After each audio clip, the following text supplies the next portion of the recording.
Canada में G7 summit शुरू हो गया है और देखिए क्या दिलचस्प ड्रामा हो रहा है। 3 युद्ध इस मीटिंग पर हावी हैं। इजराइल ईरान संघर्ष, यूक्रेन युद्ध और ट्रंप के ट्रेड वॉर। सबसे मजेदार बात यह है कि पहले भारत को इनवाइट ही नहीं किया गया था। कनाडा के पीएम कार्नी ने शुरू में मोदी जी को नजरअंदाज कर दिया था। पश्चिमी मीडिया में खुशी का माहौल था। आखिरकार भारत को अलग थलग कर दिया। लेकिन फिर क्या हुआ? आखिरी वक्त में कार्नी को फोन करना पड़ा मोदी जी को। क्यों? क्योंकि भारत दुनिया की 5वीं सबसे बड़ी अर्थव्यवस्था है और सप्लाई चेन का केंद्र है। उन्हें जरूरत थी भारत की। इधर ट्रंप कनाडा को धमका रहे हैं कि वो अमेरिका का 51वां राज्य बन जाए।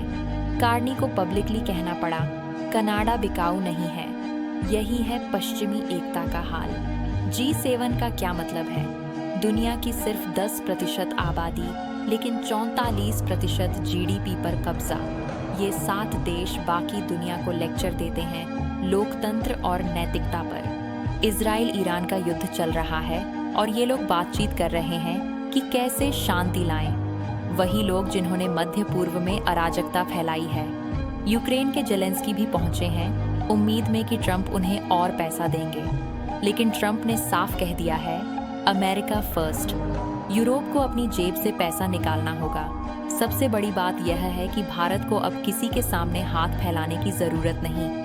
हमारी जरूरत है उन्हें। चाहे चीन से निपटना हो, सप्लाई चेन बनानी हो या एनर्जी सिक्योरिटी, सबके लिए भारत चाहिए।